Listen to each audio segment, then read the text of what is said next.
مورد ذکر است که طی سالهای صاحب استقلالی محض با دستگیری و زحمت‌های شبانه‌روزی اساسگزار صلح و وحدت ملی پیشوای ملت وطن عزیز ما تاجیکستان از ورطه نیستی رهایی یافته امروز کشورهای عالم تاجیکستان همچون یک دولت رو به رشد، همچون یک دولت امن و صاحب استقلال میشناسند. ناحیه ظفرآباد نیز یکی از ناحیه‌های سرحدی کشور به حساب رفته. مردم اساساً به کشاورزی مشغول میباشند. مورد ذکر است که طی 28 سالی صاحب استقلالی دولت سیمای ظاهری ناحیه ظفرآباد کلاً عوض شده. محض با دستگیری‌های حکومت جمهوری تاجیکستان و سرور دولت یک زمره انشاءات‌های اجتماعی، اقتصادی، فرهنگی در حدود ناحیه ساخته و استفاده داده شدند که این بهر بهبودی سطح زندگی مردم سهم ارزنده خود را گذاشته ایستاده است.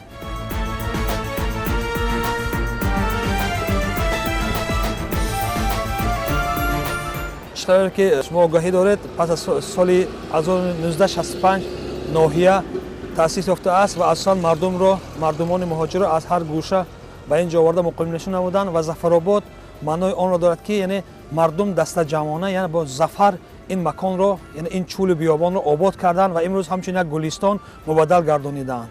و چطوری که پیشوای معظم ملت در سفری کاری خود قید نمودند که مردم ناحیه ظفرآباد مردمی آبادکار سازنده هستند، زیرا آنها توانستند که یک چول بیابان را به چنین یک گلستان آباد و آسوده تبدیل دادند.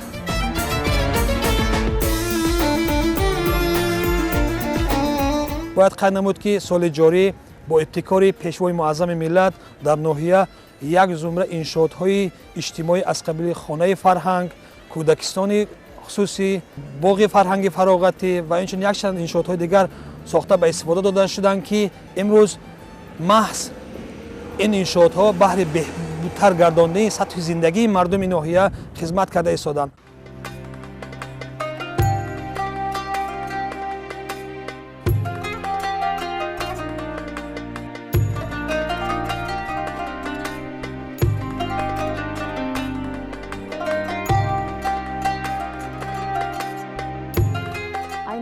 در بخش فرهنگ ناحیه ظفرآباد 26 مؤسسه‌های فرهنگی کار و فعالیت می‌کنند. از این 6 خانه فرهنگ، 3 کلوب، 14 کتابخانه، 1 آثارخانه و 1 مکتب موسیقی میباشد.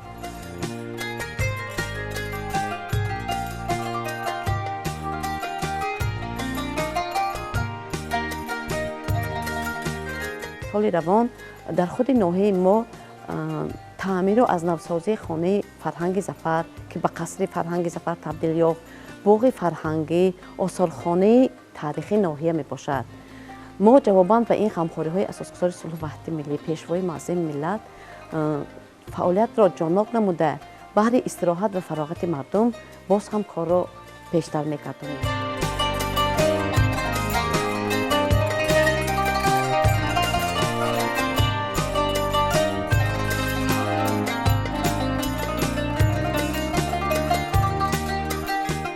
قصر فرهنگ ناحیوی ظفر سال 1971 بنیاد گردیده است و در قصر فرهنگ یعنی که در داخل قصر فرهنگ 12 واحد کاری دارد. یعنی واحد کاری قصر فرهنگ 9 محفل های خود فعالیتی یعنی که فعالیت میبرند و سال جاری یعنی پس از تشریف اساسگزار صلح و وحدت ملی پیشوای ملت پرزیدنت جمهوری تاجیکستان محترم امام علی رحمان یعنی که محفل های ششکه و شاهمات، محفل رسامی و محفل رقص نیز یعنی به محفل های خانه فرهنگ جمع گردید.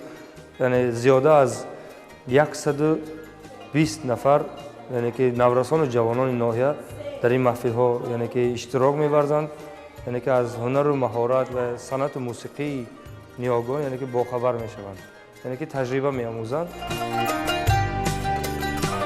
طور بالا اشاره رفت ناحیه ظفرآباد ناحیه نزدیک سرحدی کشور است. زمانهای پیش این مکان زمینهای پهنای بود و خلاص و دوران صاحب استقلالی کشور در برابر رشد تمام گوشه‌های تاجیکستان این ناحیه دوردست کشور نیز رشد و نمو کرد. ساکنان ظفرمند ظفرآباد با عزم و اراده سازندگی و آبادانی پی آبادی ناحیه خویش هستند. ба фарҳангу ҳунари асил дар зафаробод таваҷҷуҳи сокинону алоқамандони санъату ҳунар зиёд аст.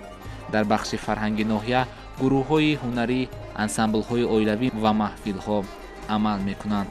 тавре масъулини бахши фарҳанг иброз доштанд, барои рушди санъату фарҳанг ва баланд бардоштани завқи зебоипарастии сокинон аслан ҷавонону наврасон ва нафарони соҳибзавқ ҷалб мегардад. мо барои холи намондани фазои имрӯза ҳамаи ҷавононро ба ин қаср ҷалб намудем. ҳоло дар маҳфил қариб зиёда аст, дар худи ҳамаи хонаи фарҳанги зафар зиёда аз 200 нафар ҷавонону наврасон ҷалб карда шудааст, ки онҳо дар ин маҳфилҳо фаъолият менамоянд. ҳозир асосан ҷавононро мо нисбати навохтани асбобҳои нафасӣ камнай ба мо ҷалб каристодем. мана ҳозир бениҳоят бачаҳо шавқу ҳаваси бениҳоят бисёр пайдо кардагӣ. мо мехоҳем ки бачаҳо бо дигар роҳҳои террору дигар ҷиҳо шомил нашаванд. ҳамин дарсҳои иловагӣ, маҳфилҳои навозандагӣ, ана ҳаминҳои мо ташкил каристодем. бачаҳои бо истеъдод бениҳоят бисёранд дар байни ҷавонон. мо саи кӯшиш каристодем ки ҳамин бачаҳо барои ба равнақи ривоҷ ёфтани санъати миллии тоҷикон кӯшиш каристодем ки шурӯъ карда ҳамин бачаҳои тарбия карда.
کارهای من همین سوزن دوزی کشت دوزی سر میشد که من محصولی همین دخت دوزی سوزنی و یه رشته رفته از بازارهای مرکز از بازارهای ولایت رفته خریداری کرده گرفته میارم و بعد خانه با میخواد زنهای دخترهای خانشینه وای میکنم. خب با شاگردی گرفته خودم با همین کارهای خودم مشغول میکنم، جلب مینمایم که من حاضر من این چخل که دیداسید من این سوزنی دوختگی من ناحیه عینی نسخه برداری کردم اما دیده اینا عصری 19 به دوخته بودیم همین من انا بانی رشته های زمانوی کتی انا وای کردم احیا کردم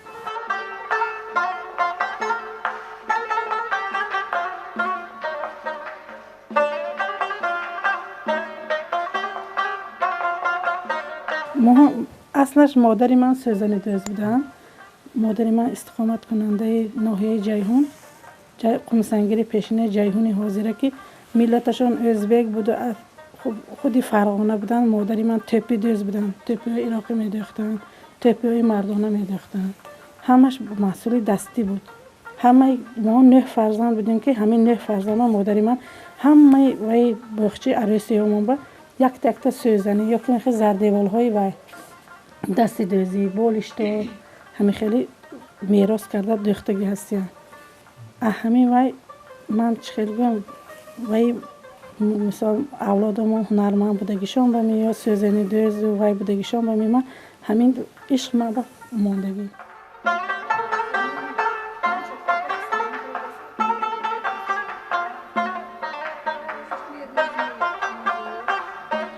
سال اول مادرم که سال 1977 سال که پدری من قهرمان مهنت شدن و وقتی که میخواد نوار بردان آمدن مادری من مثال بی همون رمال مردانه میدوختن همین خیلی چخیل که من از نیویرش ما دیدید منم میخواد دخترچه بودم و دستی من با میخواد سوزن داده رمال یکم کشته دوختگی من رمال میونه آبی روانی سیاش دوختگی هستیم که همون سال وای شده بود دستم من سوزن گرفته بودم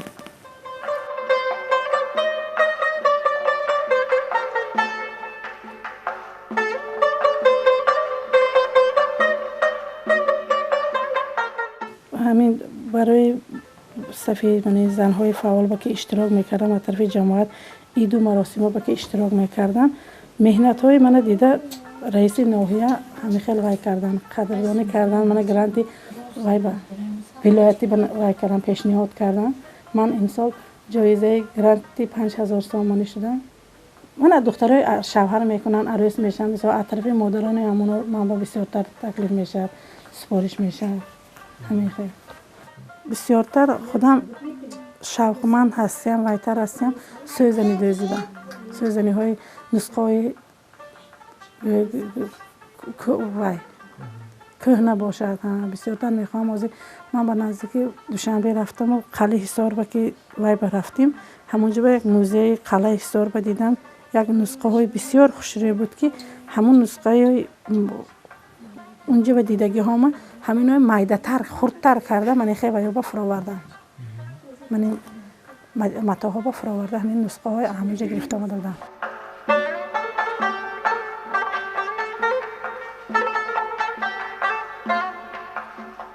من حاضر یک تا شاگردم پیشنهاد شدی من حاضر دوختاسیان من این آدم این حاضر من سوزنی یکمین دوختگیشون حاضر من با دوخت قریب که بود کردم حرکت کرداستیان که با من متاهای روشن با دوختن به حرکت کردم از اول متاهای سرخ سر کردن که اگر خطاگی باشه سر اصلاح می نمود گفتن حاضر این کردم بعد من همسایم خیدرا و برنا شدیان این آدم آقای دستی من یاد گرفتن حاضر اینا هم یک سوزنی بود کردن حاضر با نسخه های بالش دوختاستیان این دخترها شاگرده و نه انا دخترچی خودم که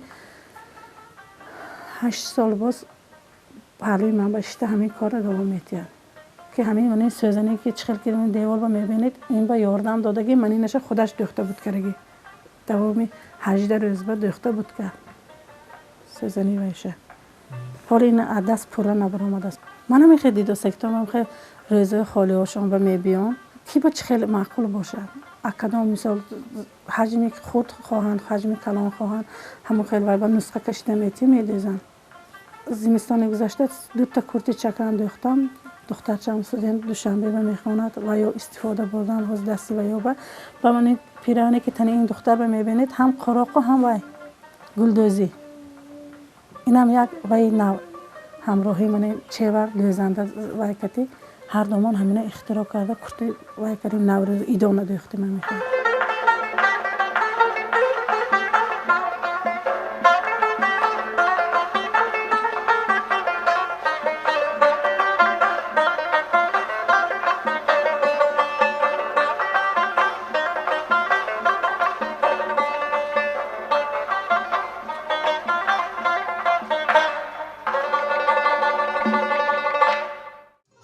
فضای فرهنگی ناحیه را انسامبل‌های اویلوی رنگین می‌سازند. انسامبل رحمانی که راهبری آن را ساکن ناحیه رحیم علیف به عهده دارد، یکی از آن گروه‌های هنری است که با جلب اهل خانواده خویش انسامبل اویلوی را تشکیل نموده بهر پیشبرد فرهنگ و هنر خدمت می‌کنند.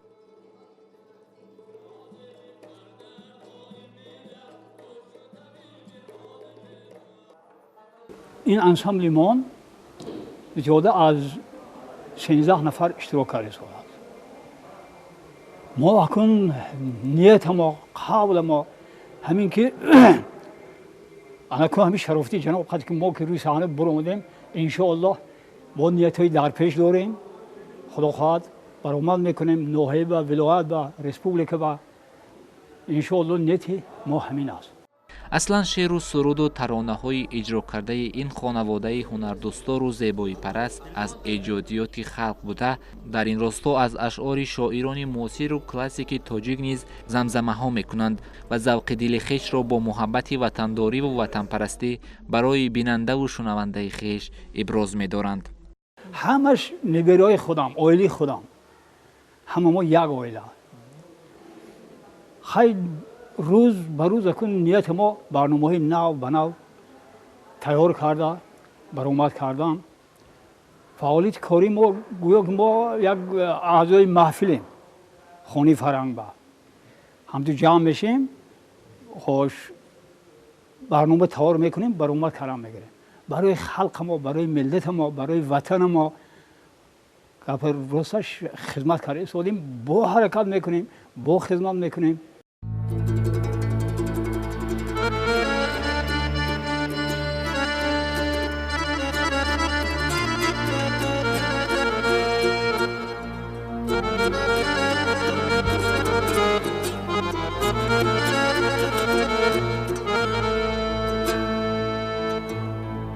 شکران نکنم که تاجیکستان دارم ای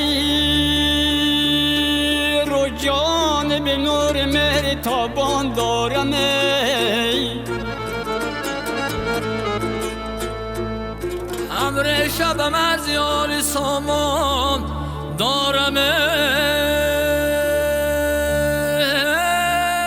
غمخوار امام علی رحمان دارم ای غمخوار امام علی رحمان دارم ای غمخوار امام علی رحمان دارم ای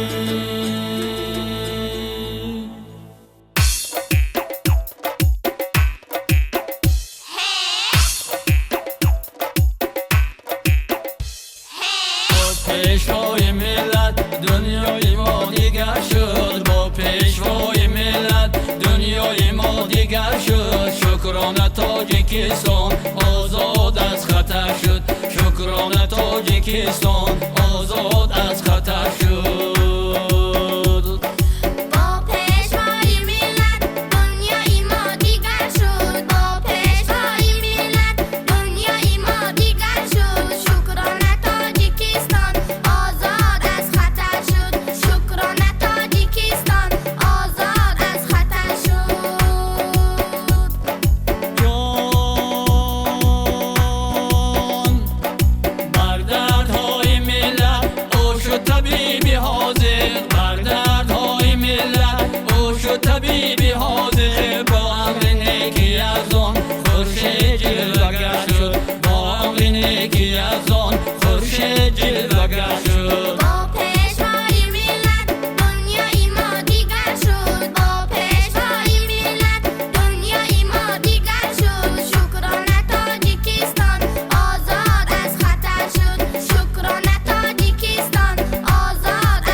اسلام آزاد از خطر شد.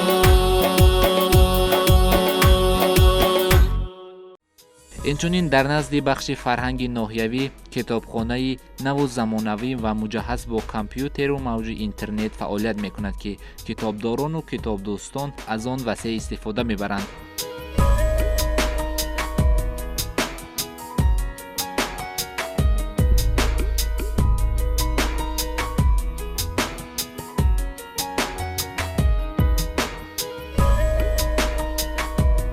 در ناحیه ظفرآباد 14 عدد کتابخانه‌های عمومی موجود است که به مردم خدمت می‌رساند.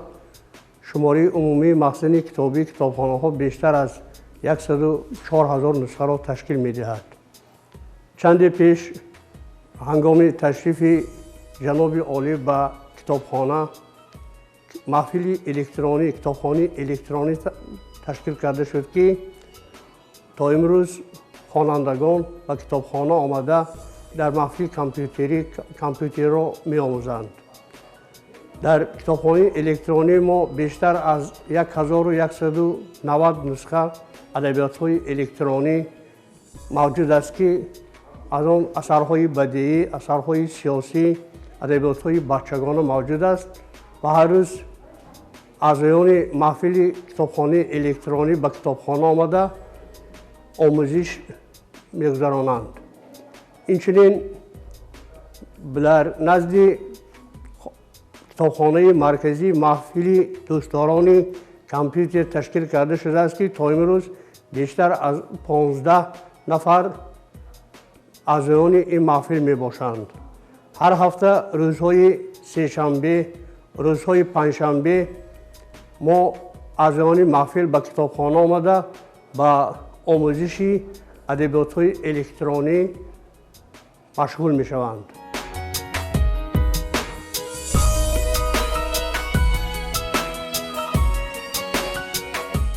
چند پیش از مؤسسه نشریه ادیب در اساس شرطنامه بیشتر از 215 نسخه ادبیات‌های بدیعی بچگانه تازه نشر به کتابخانه‌ها با مبلغ بیشتر از 2000 سامانی ما وارد نمودیم و امروز خوانندگان دائما آمده از کتابخانه ادبیات‌های نو را گرفته مطالعه می‌کنند.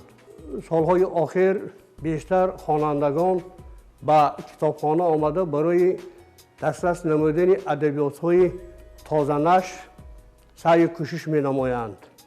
ولی از سبب کمتر مبلغ جدا شدنش ما نمی‌توانیم که تمام درخواست خوانندگان را با ادبیات‌های نو تامین نماییم. مشکلی در سمت دسترس نمودن ادبیات‌های نو بنابر سبب کم بودن مبلغ.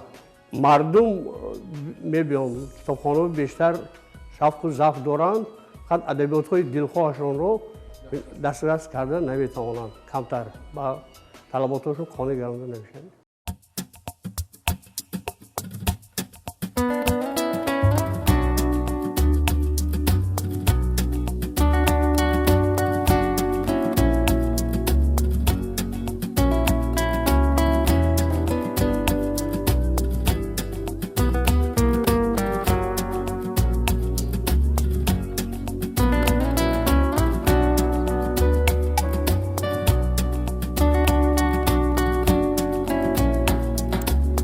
дар ноҳияи зафаробод ҳунармандиву косибӣ, кишоварзиву заминдорӣ рушд кардааст.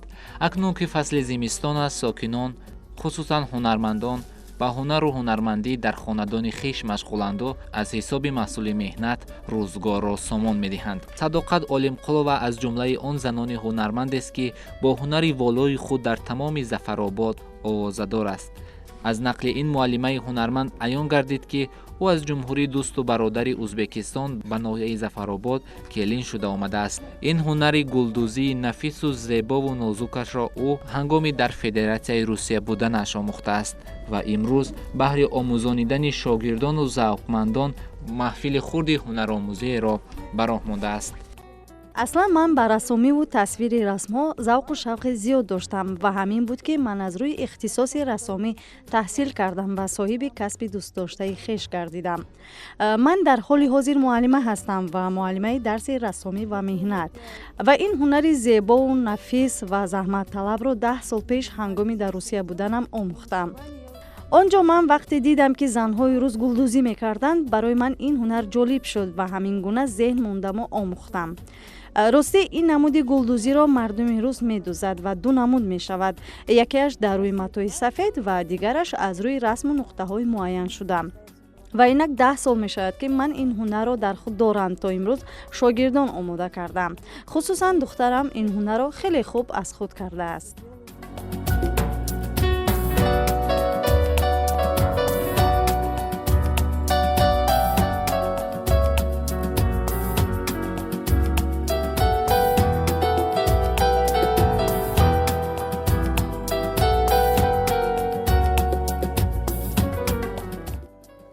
ин духтаракон шогирдони ман ҳастанд. барои шогирдон омӯхтани ин ҳунар хеле шавқовар аст ва ман кӯшиш мекунам ки ҳангоми дарс барои онҳо ҳунари худро омӯзонам.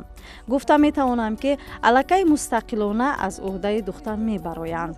дар ин ҳунар асосан сабру тоқат нақши асосиро мебозад, зеро ниҳоят кори мушкил ва нозук аст. маҳсулотро ман асосан аз хуҷанд ва зиёдтар аз Тошкенти Узбекистон дастрас мекунам. то имрӯз маҳсулотамро барои фурӯш набаровардам. бале, ҳастанд нафароне ки фармоиш мекунанд ва ман барои онҳо мувофиқ ба фармоишашон омода месозам. вале то имрӯз барои фурӯш набаровардам ва ният дорам ки маҳсулотро зиёд кунаму ба фурӯш барорам. мақсади ман омӯхтани ин ҳунари нафису зебо ба гулдухтарон аст, то дар оянда барои онҳо кор ояду дар зиндагӣ дастгирашон бошад.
از سال 1958 در شهر خوجند تولد شدم. کسب من این کسب بابایی من از بابا بعد از من تا 40 سال 45 سال است که من در ظفرآباد زندگی و فعالیت میبرم. خودم همچون معلم آموزگاری فنی تکنولوژی در مکتب درس دادم. بیرون از درس با این کارهای کنده‌کاری مشغول میشم. این کسب من اگرچه میراث پدری باشم در نزد استادان ورزیده استرافشان تعلیم گرفتم. با اونها یک 30 سال باز کار میکنم.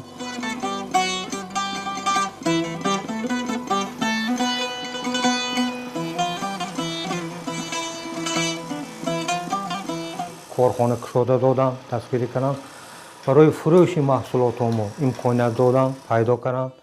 خریدار از خارج هم از داخلی هستند. شخصا خود معاون رئیس ناحیه عبدالله‌زاده بر رئیس شهر میونخن گرمانیا تقدیم کردن کتاب تاجیکانه که با دست خودم کنده‌کاری کردم. خب بغیر از من ریسپوبلیک برادری ازبکستان با بسیار کارمو رفت که همکاری میکنیم با هنرمندای ازبک. خب وایها هم میخرن بازارشون با خب با من اینجا به ولایت به مرگ فروشی و کرگی ارغمان ها وای به برده میسپوریم. بعضی چیزهایی که وای طلب میکنن برده میسپوریم میفروشیم.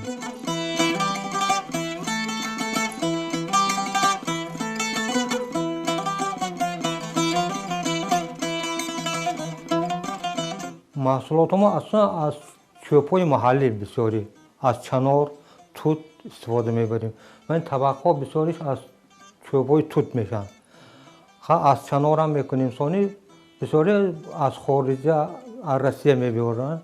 чӯбҳои ясен кедра ҳами хело кор мекунем.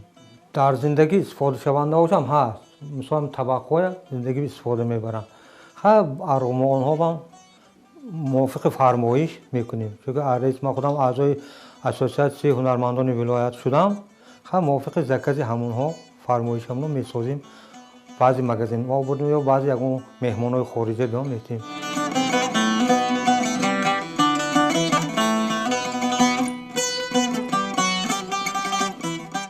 ман дар Зафаробод худам оилам кити фарзандон кити 4 нафар фарзандом ҳамашам фарзандомам аз паи ман ҳамаш ҳунарманд кандакор. ҳатто фарзанди калони ман истаравшанба бурда назди устовобаш як чанд сол мондам барои омӯхтани ҳамин ҳунар. хонаи фарзандон кити ман ҳамин коро кити машғул мешавем. рангу бораша хонавор мекунем. занҳо духтарҳо невараҳоям кор мекунанд. инҷо ман кашидадӯзиҳоям доранд. зардӯзию ва духтарҳо мекунанд. рангу борашро албатта ёрдам мекунанд. ҳозир ман бисёри кат заказ кардам. аз худи вилоят кат заказ кардам. якчанд кат сохта додам. ҳаминҷа бам ҳар моҳи якта дута катҳое ки барои шиштани сохта метавонем.